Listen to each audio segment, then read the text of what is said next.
Hello, and welcome back to another RiftGuides WildRift video. For today, we are going to take a look at the top 1 Ekko on the Chinese server on the newest patch 4.4.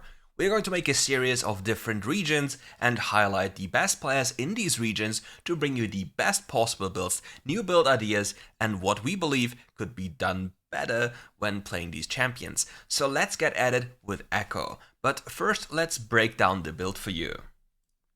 For the items, you will go for Boots of Mana Rush, and in this video he goes for Magi Soul Stealer, but you will see that even though he has Magi Soul Stealer, he really doesn't do anything with it early on. Like, the item itself is a big bait, but now it's like the flavor of the month when it comes to items. Everybody sees the new item and he just has to build it, and the same applies to him here. Do I believe that Magi Soul Stealer is a good first item? No, I believe it's a very good pickup after you have your boots, your first item Power Spike, and then you go into Magi's. After this, you can then protect your Magi's with a crown or just snowball even harder, because your first Power Spike with the first item is way too important to just waste it on Magi Soul Stealer, because if you take a look at the stats, they're just very weak. And even if you make the argument about it being a scaling item, it's simply not enough. The item's AP stats are not high enough to warrant building it super early on, and other first items are just way too potent. Like, take a look at Awakened Soul Stealer, take a look at Lichbane, take a look at Luden's Ekko. All these items are so powerful. Yet we go for Magi Soul Stealer here. I'm not a fan, but we will see what he does with it. And for the next item here, we go for Infinity Orb, Rift Maker for more sustain, because you see he stays on the map relatively long, and therefore the extra sustain helps him, and the Rabbit on Death Cap, and then the Crown. For runes, he has Phase Rush to run even faster and having some more ability haste, Gathering Storm because it's one of the best choices in the precision tree for you, Giant Slayer to deal with tanks, Bloodline for more sustain, and in this video, he goes for Zombie Ward, which grants you, I believe, up to 60 AP. However, what I don't like about this is it's in the same tree as Sudden Impact. So he could have gone for Sudden Impact, which he will always have up because he constantly uses his third ability, therefore granting him 13 Magic Pen and 13 Armor Pen. And now, let's look at the video. As you see, he starts with the Croc Camp and he's most likely going for a full clear. You see, he uses his auto attacks on these camps, makes sure he uses the AoE of the melee attacks to hit both camps at the same time. Also smiting early just to make sure he kills the camp as fast as possible. And he probably smites this also early just to get it fast into the execution threshold. And if he does, yeah, he does do it. So his spell does more damage, and now he leashes. Look how perfect he does it. He makes sure that this buff is close to dying, places his second ability, leashes the camp with his first ability, and then walks up to just get extra seconds. He saves a few moments in time, and these moments are everything. It's just very important that you always save every single thing you have, because otherwise you just lose out on time. As you see here, he kites the camp slightly to the left to make sure jungle clearing is as efficient as possible.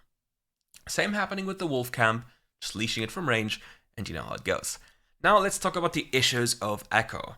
Ekko requires a lot of time to scale. This champion is really not the highest damage champion early on, and here you see a beautiful technique of jumping over the wall to then jump into the blue buff. And I think he will also do a double camp maneuver here. Yep, he already leashes this, uses the second ability perfect to hold the Gromp and give him some extra time and save himself some time finishing off the old camp. It's a very good clear, if you ask me. It's very good. Because if you mess this up in the sense of not being like very good at it, you're probably like 8 seconds slower. And everything is powerful in the sense of time and jungle. He clears wards because he has Zombie Ward, he desperately needs it. And yeah, classic. Oh yeah, and don't forget to subscribe to this channel, by the way. I'm really thankful to WildRift China YouTube channel to provide me with this, so we can make this series a thing. And he just stole the chicken. I can't believe he just stole the chicken. He is mad, he is furious. And we go for the Boots of Mana Rush. Anyways, like, you really need to subscribe to this channel in the description below, because he showcases you highlights from the Chinese server every single day. You have top 1 players appearing there every single day, and we'll start breaking down gameplays for you. But as you see, Fully clearing your jungle is just a very powerful thing to do. It just grants you so much more. And now he gets into the backside of the enemy jungle. He wants to clear this and maybe get another pig. Yes. So see, he knew this was warded, so he goes into the enemy jungle to proc the Vision Blood to get another zombie ward stack, because he desperately wants that AP. And honestly, he really needs it if he goes for Magi's.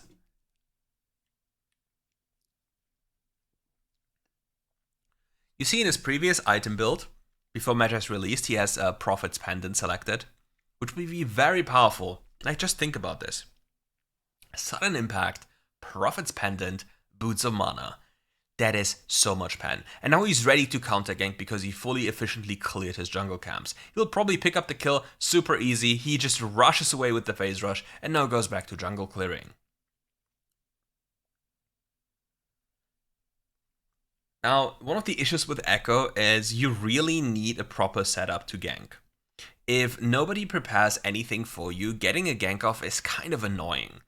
Because how do you reach? You place your second ability behind them, so they have to walk into it as they run away.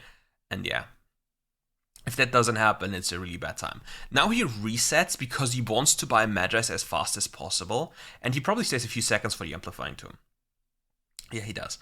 So, he reset as fast as possible because paying for Magi's is like you pay a super high opportunity cost.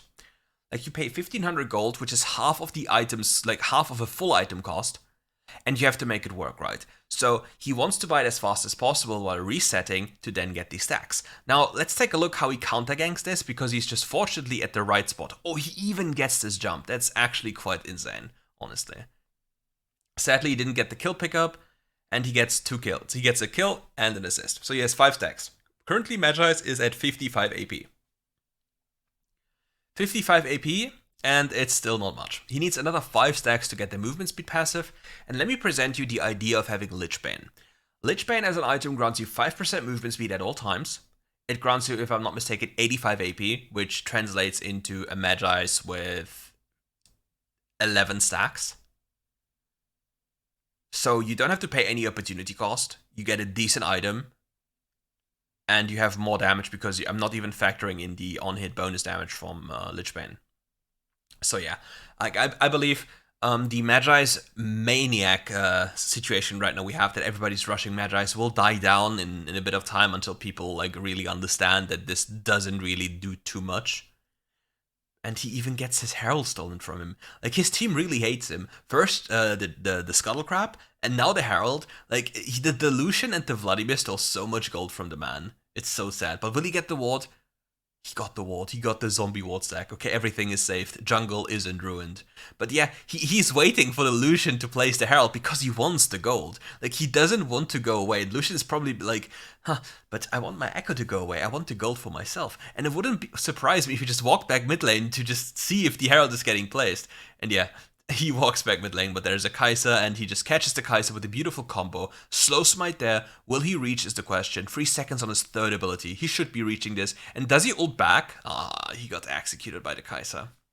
You see, like, he's like, I can completely explain this entire behavior to you. He's probably just said, like, he wants to send a voice message to his teammate, like, hey Lucian, number 1, why do you steal my Herald? Number 2, why don't you just place it? I'm sitting here constantly because I want the gold of the Herald, because I spent so much time, because that's what he did. He spent so much time doing it, so he needs the gold.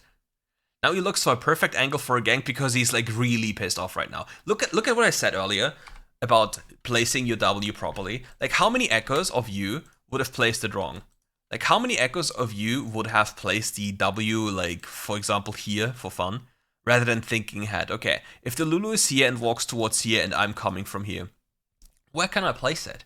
The Lulu will naturally have to escape to here, and therefore we place it here. And if she flashes over this, we can still E over the wall. So whatever angles the Lulu approaches, she will never ever escape. And that's what you have to do. You have to think ahead and make your life easier with this.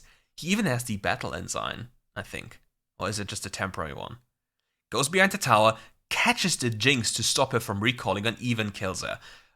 Oversight by the Jinx that this Ekko could do this. Very good play. But again, we are down to 5 stacks. Like, we have nothing. Like, we are basically living on welfare in the jungle role right now. We got the the crab stolen, we got the herald stolen, we got everything stolen from us. So we are really poor, even though we have done so many things. Unfortunate jungle life, and we even lose mid lane, even though we were the one getting the herald. Like, the Lucian is really not good this game. Kinda sad, but yeah. Now with this transitioning, we get a juicy mid wave. The jungle debuff just disappeared, so we are smiling when we see this wave. Finally, no more losses. It wouldn't also surprise me if we go for another mid wave just to make sure it's pushing, just because our Lucian is just running around. Technically speaking, you shouldn't do this, but depending on how much time the Lucian wants to spend on the map, running around, you can take it. But focusing on jungle camps is never wrong. Like, you see he's constantly clearing his jungle, not wasting any time. And this is something you have to do. You don't want to just run around coin flip, and not have any economy. He's trying to combine his pathing with ganks, and then going back into the jungle for even more stuff. And as you see, he has very much sustained with his setup. Like, the bloodline is really coming in clutch right now. Now he has Magi's, now he's Infinity Orb, and what is his next item? His next item is probably going to be Crown or Riftmaker, if I'm not mistaken. So, if he goes for Riftmaker, it is just about more sustain, right? More sustain, more survivability, staying on the map for longer, and therefore allowing himself to just consume more gold, go for more subsequent plays, and not being forced to be sent back. However, with this setup right now, he barely has any damage. The biggest damage item he has currently are basically his boots and the Infinity Orb. The Magi's is really not an item right now. It's basically a need to see a large rod. But we are now at the stage where we can get it stacked because we finally have a little bit more damage than before. But can you take a look? Like, the Kaiser is just completely slapping us around. Like, he has to be so careful with how he approaches fights and has to be very trigger happy with his ultimate ability. Because if he messes up slightly, he just instantly dies, which is the typical Ekko thing. But normally, he would have a little bit more damage. Like, I'm very curious to see this player evolve his build once he gets to, like, the realization that Magi's Soul Stealer is not really a good first item. So, once that happens, I'm assuming we see first item like we see boots, first item Magi's. That is what I'm assuming. And then depending on how many stacks Magi's has, maybe even death cap immediately after, so you have big AP numbers for relatively low investment. But now, Hecarim cannot smite him, by the way. Like, this is absolutely secure. If he gets into it and gets to hit it, it's absolutely secure. The Hecarim can't outsmite him. Like, he didn't even get to E it, but Hecarim can't outsmite any champion with any execute mechanic, which is something you have to understand, okay? If you play jungle, please, as a Hecarim, if you force objective while the enemy jungle is alive and there are Kha'Zix, there are an Ekko, there are anything like this, it is simply too much of a risk. After killing all the enemy champions, now what does he do? He takes mid lane and then probably invades the enemy top side and transitions into the top side of the enemy map to take wave and everything. Like, you should never ever give the enemy things for free. Kinda sad that Vladimir leaves immediately so he doesn't get the gold here, but now yeah, he invades in the top side, he wants more gold. Taking a quick look into it. There should be no red buff available, I believe, so there's no point to it. So we go back to our jungle. And now there's downtime again. What does he do during the downtime? He finishes all his camps, buys his item, goes back onto the map. At this point of the game, I think the best play is to locate the strongest player on his team and then shadow them. Like, he can't really help his teammate up there, he shouldn't even attempt to, it's a waste of time for him. He has a lot of gold to spend, and now with the gold to spend, he can locate what he wants to do, and then just make it happen. Now the Magi's movement speed is also on him, and his team is performing really well. Like, his team is playing well at this moment, and he can basically just clean up. The enemy AD carry just AD carry things and runs around the map. He thought the fight would extend, and therefore he walked top lane, just for your understanding, and it was very weird to see the enemy Jinx do this, because let's go back in time, okay. So, we know for a fact, like, the enemy should know that the Ekko is not visible, right? And the Jinx is here pushing. So as an AD carry, like, what kind of a psychopath do you have to be to just randomly, like, walk deep in here as this unfolds? Like, take a good look at how long this plays out. He recalls right now. We're at 11:22, sorry, and this entire play plays out, right? It's happening, and the Jinx is like, let me flip a coin and pray that the Ekko isn't there because the Ekko's walking there. On one hand, if the fight extends top and the Ekko believes it's a good play and goes there, it's perfect. If the Ekko makes an instant decision that it doesn't happen, the Jinx just dies. I think the Jinx dies anyway because Slow Smite is too broken. No, he can't.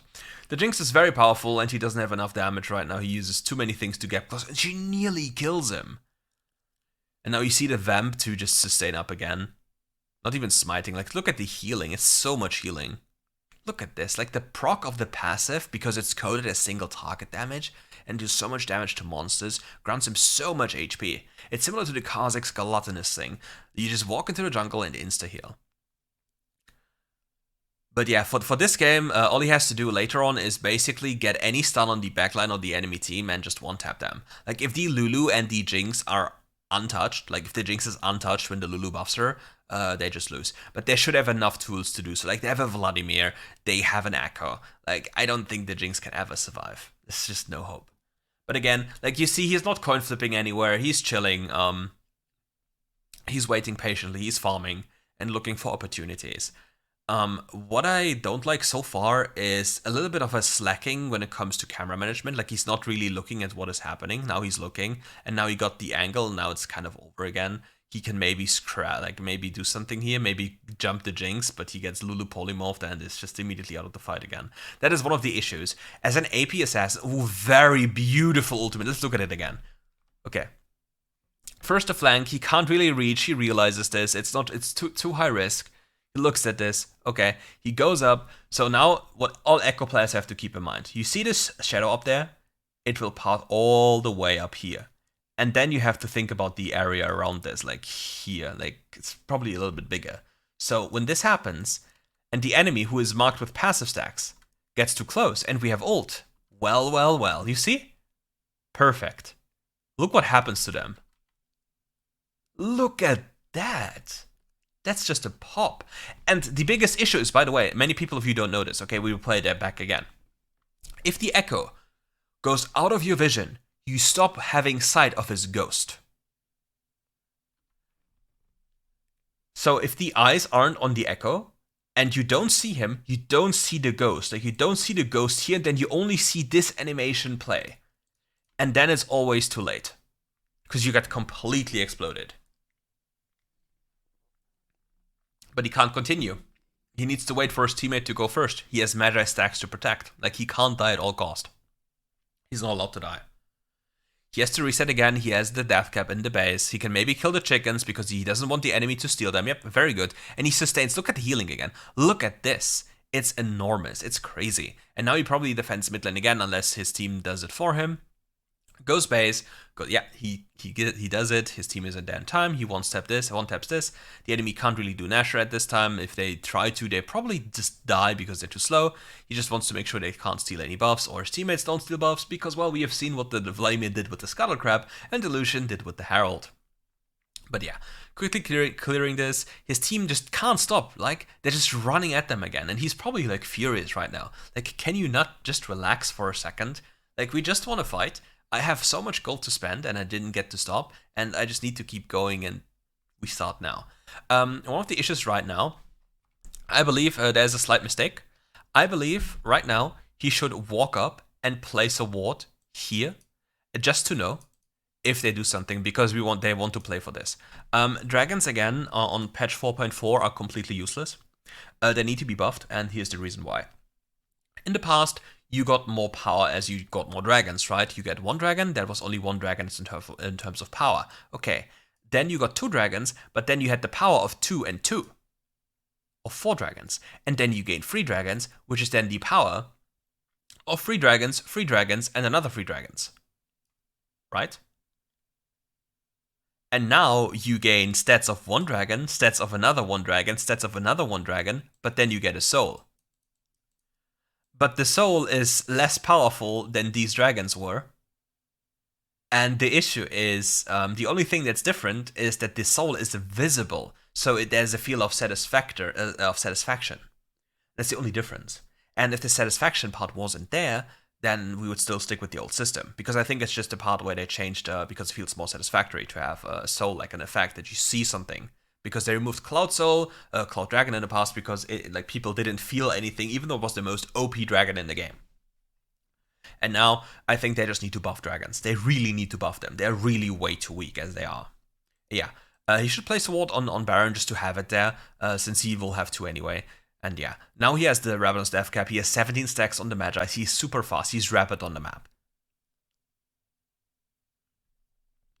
But even now, like, the Magi's is not even that much of AP, funnily enough, even though he's so horrendous, like, brutally fat. And yeah, it's just, as you see, he puts it behind her again and tries to tap her. He gets exhausted. He walks into the shield, so he doesn't have to ult because he knows he needs the ultimate ability. He needs to keep it as long as possible. Oh, he tries for the trick again, but he will probably die. Yeah, he just died. He tried to go for it again. A very good play. Let's take a look at it again. Like, he really tried. Look at the ghost in the back. And she just barely walks out. Like, if she doesn't walk out, because look again, like, there are many things happening here that we have to keep in mind. Look what he does. He jumps forward, right? He jumps instantly before Ring, so his next auto attack upon returning here is an empowered auto attack that teleports him after. So if the Jinx walks away instantly from here, like as she gets tagged here, he jumps after her. Even if she flashes and he appears, he can still follow her, and then he one-taps her. Because then it's only one attack, like the passive is already applied from multiple sources, and then he just procs it again and pieces out with Phase Rush again. But yeah, it doesn't work out as intended. He gets Lulu polymorphed as beautifully as always. He loses 10 Magi stacks again, and there's only pain. But his team will probably do something. Nope, it's just a tragedy, isn't it? It is just a tragedy. And the Yasuo, this Chinese Yasuo things, completely dumpsters Dilution. It is painful. But now, there's still hope. There is still hope, my friends. As I said, dragons were given away, completely irrelevant. Nobody can get soul because one team got another dragon. Therefore, dragons are not a condition anymore outside of Elder. So, if you play the game, if you get one dragon, you can completely disregard the dragon for the rest of the game. Doesn't matter, like, no soul. Even if they have soul, it's not that much of a problem. But if you just get one dragon alone, it's just good enough. And just getting Herald is way more important. And take a good look. Like, this is one of the things that makes Crown so broken. If we just take a look at it again. Like, he jumps on her, he hits her with the E-jump, and all it does is it blocks the spell, and now the Crown is broken. This is one of the biggest issues of all-in assassins. They can't just jump in anymore and kill you. But here's a secret. Crown only breaks from spells. And if an AD carry, for example, such as Caitlyn, only auto-attacks you, she will deal 100% damage to you, unless she uses any spell. And the same applies for every teammate. Like, if you see somebody with Crown and you have an AD champion that auto-attacks them, just don't use spells. Perfect W ability. Look at this. This is going to be juicy. Like, this is going to be such a juicy ult very soon. Oh, so close. So much damage. Like, look at the sustain he has. He just plays slow. He hits the blue buff for sustain. Like, did you see the proc of his passive on this thing? And he just uses this to sustain. This is such a smart way to play. Like, usually Ekko, you're like the one-tap assassin, and if you use ult, you're out, and depending on what happens after, you don't have any sustain anymore, any HP, but with this build, with this idea, he has so much more tankiness in a sense of sustain on the map. It just makes life so much easier. He goes for Proto Belt here. Very interesting approach. It's just probably to just get to the enemy AD carry, because otherwise it might be a little bit troublesome. He can maybe get a pickup here. Yes, he gets a pickup. Absolutely beautiful. 1233 damage. Just the auto attack clap. Boom. Gone. Now somebody has to fix the bot wave eventually. And we need people to come here. Like, we need one damage dealer, so I think ideally the Vayne could come up here and not show and let the Vladimir clear this down there and we trap. But now perfect. He goes for deep vision, gets first setup, and looks for an enemy. I believe Hecarim can't really do too much against him right now unless somebody else comes, like he just walks away. Oh, very nice attempt to one-tap the Lulu. This could get a little bit troublesome. This could get really troublesome. If he dies, it gives the enemy a perfect opportunity. Was this necessary? Not really. And again, like, if we go back in time, want to talk about Perfect World, we see that Elder is spawning, like, relatively early already, like, here. So we know that the next objective is going to be Elder, and doing this is very risky. Very, very, very risky.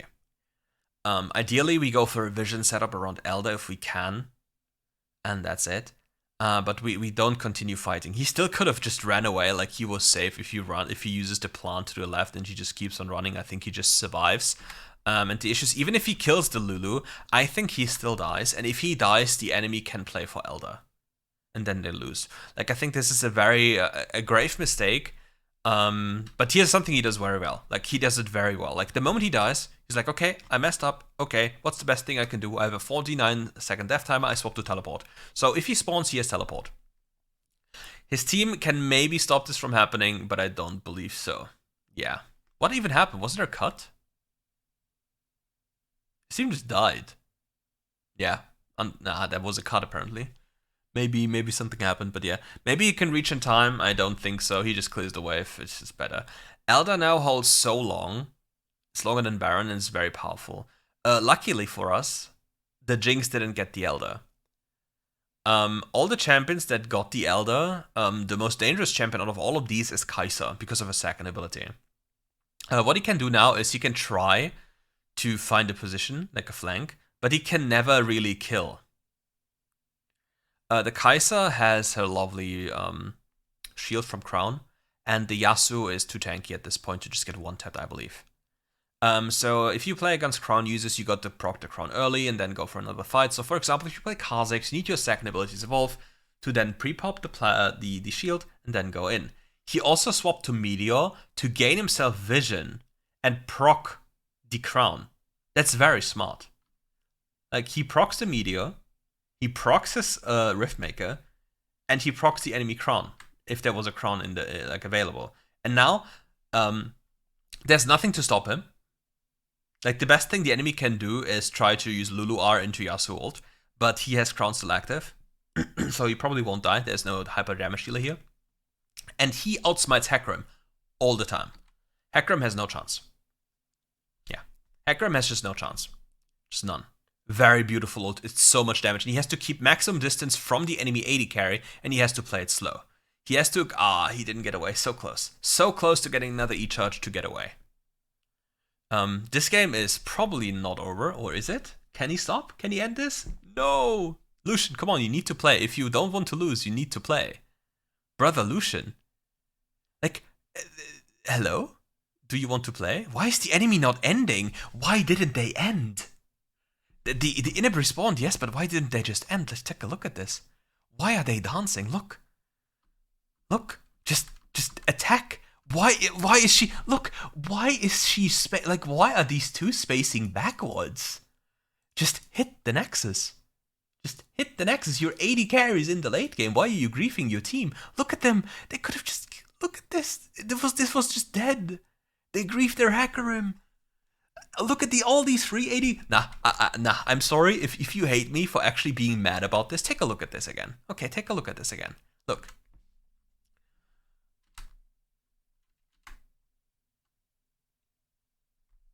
Just observe how they refuse to hit the base.